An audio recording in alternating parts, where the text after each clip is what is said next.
Paimbulo ni Adolfo ay lalong nag-alam nang si Florante ay tawagin tanggulan ng syudad at pinagdiriwang ng Haring Mataas sa Reynong Albania ng lubos na galak. Florante!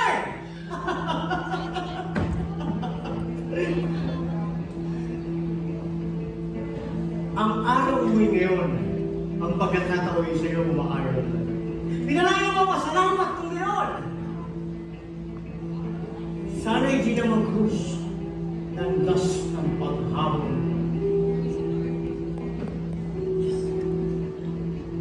Kung ang isalubong sa iyong pagdating ay masayang mukha at may pakitang giliw, lalong pag-ingatan ka away na lihim, siyang isa-isip na kakapakahin. Bakit, Florante? Ano bakit, Akirawa? Masama ang tingin sa iyo ng Conde Adolfo. Napansin ko pala. Bayaan siya. Ako'y nangangamba. Nagtapat siya sa akin, iyo'y alam mo ba? Nagtapat. Ng pag-ibig. No! Hindi mo ayon sa ilang lahat! Durante, ika'y kaiingat. Si Laura at Bruno'y sa aking marusak. Ako magpapagin. Ang plano ko'y ganap.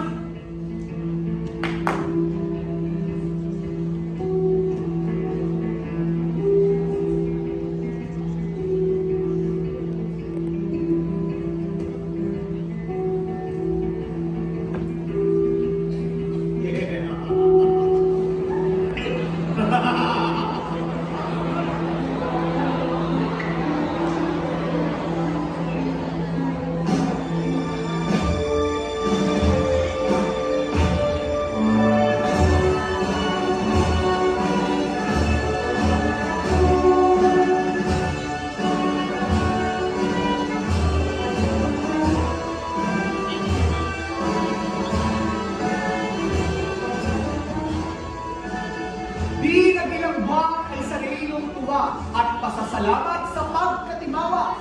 Dumating ang isang bukbong maninira ng taga-Turkiya na sakim na lupa. Florante, muli kang